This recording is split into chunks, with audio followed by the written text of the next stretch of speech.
आज हम इस वीडियो में रैंक करने वाले हैं बॉलीवुड के सुपर हीरो को, जो कि ज़्यादा नहीं है, पर मुझे वीडियो बनाने के लिए दूसरा कोई टॉपिक मिल नहीं रहा था, तो मैंने सोचा कि चलो इस पे ही बात करते हैं। हम हॉलीवुड के सुपर हीरो की बात तो करते ही हैं, पर बॉलीवुड में भी तो सुपर हीरो हैं, क्यों ना उनकी रैंकिंग किया जाए। अब आगे बढ़ने से पहले हमें कुछ रूल सेट करने पड़ेंगे, जिसमें से पहला ये है कि ये सुपर हीरो की रैंकिंग है, ना कि उनकी फिल्म की। इस रैंकिंग से फिल्म का कोई लेना देना नहीं है। अब वो बात अलग है कि अगर फिल्म अच्छी होगी तो सुपर हीरो भी ज़्यादा पॉपुलर होगा, अगर सुपर हीरो अच्छा है तो फिल्म भी ज़्यादा चलेगी। दोनों एक दूसरे के रिलेटेड हैं, पर मैं कोशिश करूंगा कि सुपर हीरो को फिल्म से सेपरेट करके उनको जज करने की कोशिश करूं।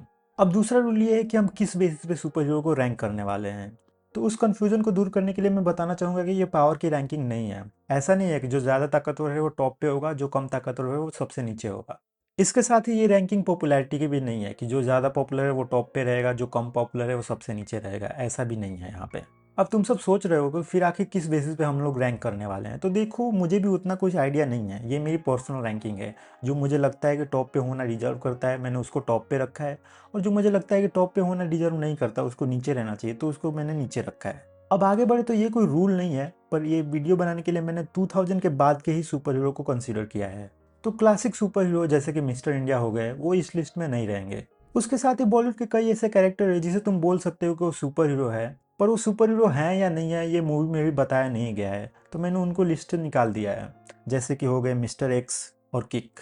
एक और चीज़ है जो कि उतना इंपॉर्टेंट नहीं है, पर भी मैं बता दे रहा हूँ कि ये बस उन सुपर हीरो की लिस्ट है जिनकी मूवी बनी है बॉलीवुड में। तो कैरेक्टर जो उन्होंने टीवी शो या फिर लाइक साउथ इंडियन मूवीज में हैं, जैसे कि शक्तिमान या चिट्टी हो गया रोबोट मूवी से, वो इस लिस्ट में नहीं रहेंगे। तो अब इस काफ़ी बड़े इंट्रो के बाद आगे बढ़ते हैं। नंबर 5, शिवा फ्रॉम ब्रह्मास्त्र। तो देखो, पहले तो मैं शिवा को सुपर हीरो कंसीडर भी नहीं करने वाला था, बट मुझे लगा कि टॉप 5 अच्छा लगेगा रैदर देन टॉप 4। इसी वजह से वो लिस्ट में है, वरना वो लिस्ट में रहता भी नहीं। अब बात करें शिवा के कैरेक्टर की, तो वो काफ़ी मीडियोकर है। मूवी में शिवा का जो कैरेक्टर आर्क होने वाला है तुम पहले ही प्रिडिक्ट कर लेते हो, कुछ भी यूनिक नहीं है इसमें। और जैसे कि पहले ही बात की मैंने, ये प्रॉपर सुपर हीरो भी नहीं है, और मेरे पास ज़्यादा कुछ बोलने के लिए है भी नहीं, तो आगे बढ़ते हैं।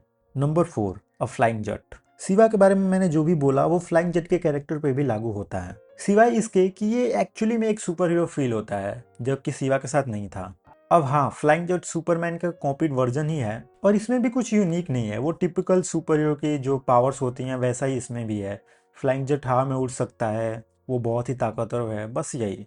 तुम्हें मूवी देखते टाइम भी फील होगा कि मूवी के मेकर ने ज़्यादा एफर्ट डाला नहीं है, बस उन्हें एक सुपर हीरो मूवी बनानी थी, तो उन्होंने सुपरमैन को देखा और उसको ही छाप दिया है। अब एक अच्छी चीज़ जो मैं फ्लाइंग जेट के बारे में बोल सकता हूँ कि ये कैरेक्टर फनी है, जो इसे टिपिकल सुपर हीरो से ज़्यादा अच्छा बना देती है, और इसी वजह से ही मैंने इसे शिवा से ऊपर रखा है। नंबर 3, जीवन।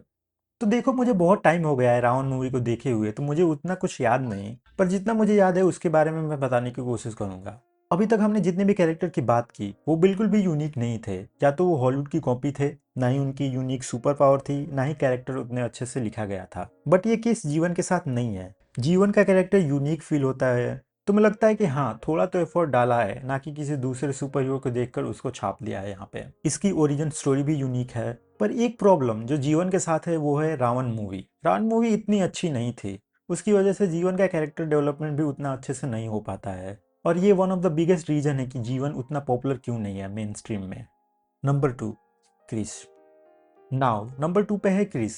और मुझे पता है कि मुझे तुम लोगों को बताने की जरूरत नहीं है क्रिस के बारे में, मैं ऐसा कुछ भी नहीं बोल सकता जो पहले से किसी ने ना बोला हो। क्रिस बॉलीवुड का सबसे पॉपुलर सुपर हीरो है, और वो डिजर्व भी करता है। अब तक मैंने जितने भी सुपर हीरो की कमियां बताई वो क्रिस के साथ ना के बराबर ही हैं। अब तुम सब बोल सकते हो कि वो भी सुपरमैन की कॉपी ही है, बट उसमें थोड़ी बहुत यूनिकनेस डालने की कोशिश की गई है। सुपरमैन के कैरेक्टर को लेकर जो इंडियन वर्जन बनाया गया है, जो भगवान कृष्ण का नाम दिया है उसको, वो अच्छा लगता है। क्रिस पे जो मूवी बनी है वो भी अच्छी है, वो कैरेक्टर को और भी हेल्प करती हैं। और एक चीज जो क्रिस के फेवर में काम करती है वो है इसकी ओरिजिन स्टोरी। कोई मिल गया से लेकर क्रिस 3 तक उसकी जो जर्नी रही है वो काफी अच्छी तरीके से दिखाई गई है। क्रिस इकलौता इंडियन सुपर हीरो है जिसकी मल्टीपल्स मूवी हैं और फ्यूचर में भी आने वाली हैं। जैसे हॉलीवुड में सुपर हीरो की आईपी होती है, उस लेवल का तो नहीं, पर वैसा ही कुछ हिसाब किताब है क्रिस का भी इंडिया में। नंबर 1, भावेश जोशी। तो देखो, जब मैं ये लिस्ट बना रहा था तो मुझे पता था कि कुछ लोग होंगे जो इस रैंकिंग से एग्री करेंगे और कुछ होंगे जो डिसएग्री करेंगे। अब जो लोग इस रैंकिंग से एग्री नहीं करते हैं, जिनको लगता है कि किसके ऊपर कैसे रखा मैंने भावेश जोशी को, तो उसका सिंपल रीजन ये है कि तुम लोगों ने Bhavesh Joshi super hero movie नहीं देखी है। और जिन लोगों ने ये मूवी देखी है, आई एम श्योर तुमको पहले से ही पता है कि मैंने क्यों भावेश जोशी को नंबर 1 पे रखा है। अब भावेश जोशी के कैरेक्टर पे वापस आए तो जितने भी सुपर हीरो की बात की मैंने, ये उनसे कहीं ज़्यादा बेटर है। भावेश जोशी की जो मूवी है, it's a masterpiece. Beyond super hero, Bhavesh Joshi की जो मूवी है, इंडिया की one of the best movie है। और जो चीज़ सबसे अलग करती है भावेश जोशी को, वो ये है कि he just a normal dude on his bike. उसके पास कोई सुपर पावर नहीं है, जस्ट लाइक बैटमैन। पर वो बैटमैन के जितना अमीर भी नहीं है। अगर मुझे समझाना हो तो समझ लो कि बैटमैन अगर मिलियनर नहीं होता तो वो भावेश जोशी ही होता। इसकी ओरिजिन स्टोरी इसका बेस्ट पार्ट है। अभी तक मैंने जितने भी सुपर हीरोज की बात की, उनकी कोई यूनिकनेस नहीं थी, वो किसी हॉलीवुड मूवीज के कॉपी ही थे। पर भावेश जोशी के साथ ऐसा नहीं है। ये किसी हॉलीवुड के सुपर हीरो की कॉपी नहीं लगता। He is a true Indian super hero. अगर तुमने अब तक ये मूवी नहीं देखी है तो मैं हाईली रिकमेंड करूंगा कि तुम जाकर ये मूवी देखो। ये ना सिर्फ one of the best super hero movie है, बल्कि ये one of the best Bollywood movie है इन जनरल। तो ये था मेरा सुपर हीरो की रैंकिंग। अगर तुम डिसएग्री करते हो तो कमेंट में बता सकते हो। और अगर तुमको लगता है कि कोई सुपर हीरो है जिसको मैंने इस लिस्ट में नहीं रखा है और मुझे रखना चाहिए था, तो वो भी बता सकते हो। अगले वीडियो में मिलते हैं।